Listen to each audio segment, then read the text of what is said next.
Hello guys, welcome back to my channel. So guys, आज new year का second day है। कल हमने न्यू ईयर मनाया था, आज हमारा सेकंड डे है।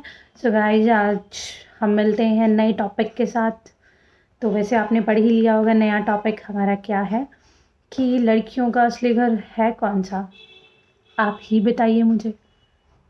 मेरा, आपका, आपकी बहन का, आपकी वाइफ का, आपकी बेटी का असली घर कौन सा है?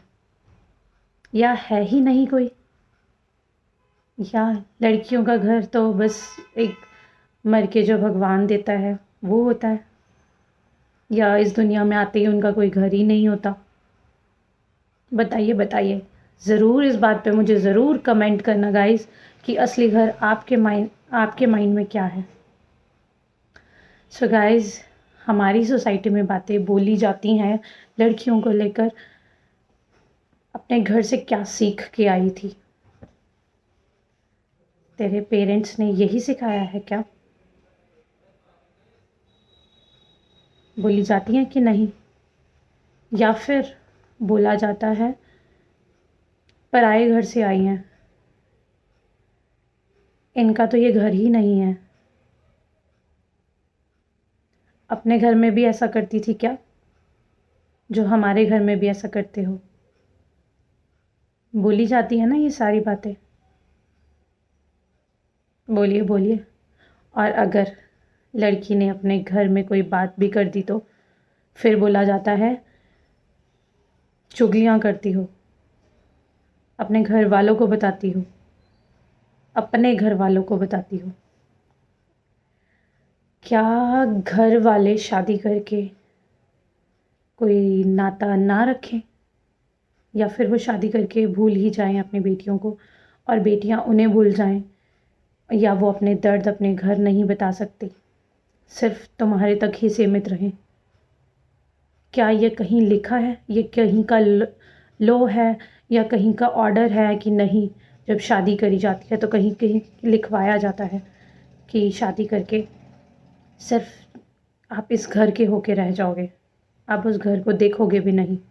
और अगर कोई गलती कर दी, करो इसके घर फ़ोन, बताइए इसके घर, बताओ इसके ज़रा पेरेंट्स को। ऐसी बातें हमारी सोसाइटी में क्यों होती हैं?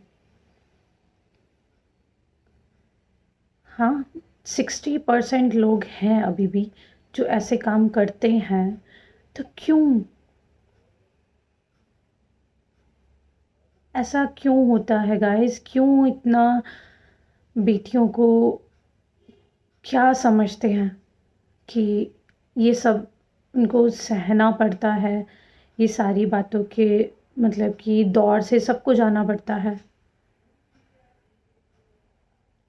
कोई कोचिंग सेंटर था तुम्हारा मायका, जो तुमने कोचिंग ली और फिर शादी करी, और वो तुम सारी जो तुमने कोचिंग ली थी और वो आप अप्लाई करे अपने ससुराल में जाके, और अगर वो कोई गलती निकली तो कोचिंग सेंटर वालों को बोला जाएगा कि हाँ जी, क्या कोचिंग दी थी आपने? ऐसा कुछ है? सारी लड़कियां कोचिंग लेके आ गई हैं और अपने ससुराल में अप्लाई करे फिर वो कोचिंग वाला जो आपने सब सीख के आए हैं, है ना? क्यों बोला जाता है कि ये तेरा घर नहीं, ये मेरा घर है, तू तो पराए घर से आई है? और जहाँ तुम बचपन से पैदा हुए बड़े हुए, सब कुछ शादी से पहले तुम्हारा जो सब एक टाइम पीरियड था जो बीता, वो सब एक दिन, जिस दिन शादी होगी, वो सब भूल के तुम्हें दूसरा घर नया अपनाना पड़ता है। क्या उस दिन सब भूल जाते हैं और तुम्हारे खुद के पेरेंट्स बोलते हैं बेटा तुम तो पराया धन हो, तुम्हें दूसरे घर जाना है? क्या वो उसका घर नहीं है? क्या लड़की ने 9 महीने से ज़्यादा टाइम लिया था पैदा होने के लिए? नहीं ना। फिर क्यों ऐसा लड़की और लड़के में भेदभाव करते हैं? कोई ऐसा रूल है? और अगर किसी घर में लड़का ही नहीं है और घर जवाई बन गया तो हमारी सोसाइटी थू थू करती है कि हाय हाय ये तो घर जवाई बन गया। अरे चलो आपके माइंड में जो भी है कि घर जवाई बनना गलत है, ये है वो है, तो वो भी तो घर अपनाते हैं ना, वो घर जवाई भी अपना घर मानता है ना उसको। तो वही लड़की भी सेम यही करती है कि वो भी अपना घर मानती है, दोनों घर अपने मानती है। फिर क्यों ये बातें कहाँ से आती हैं? ये कौन कौन ये बातों को क्यों ये मुद्दे उठाए जाते हैं? तुमने ऐसा कर दिया, तुम्हारे माँ बाप को बताएं? अरे जिस घर में रह रहे हैं वो माँ बाप नहीं है क्या?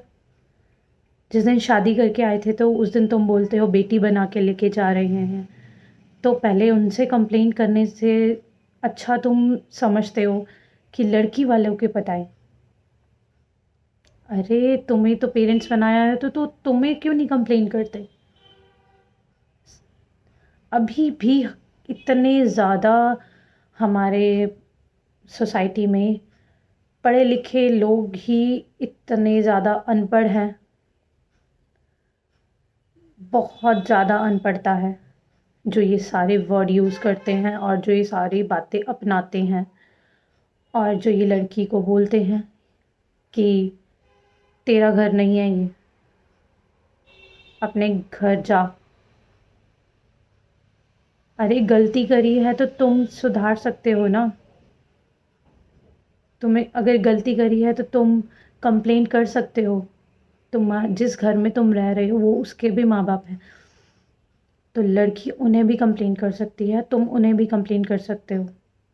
बंद कर दीजिए ये बोलना, बंद करें ये दिल दुखाने वाली बातें।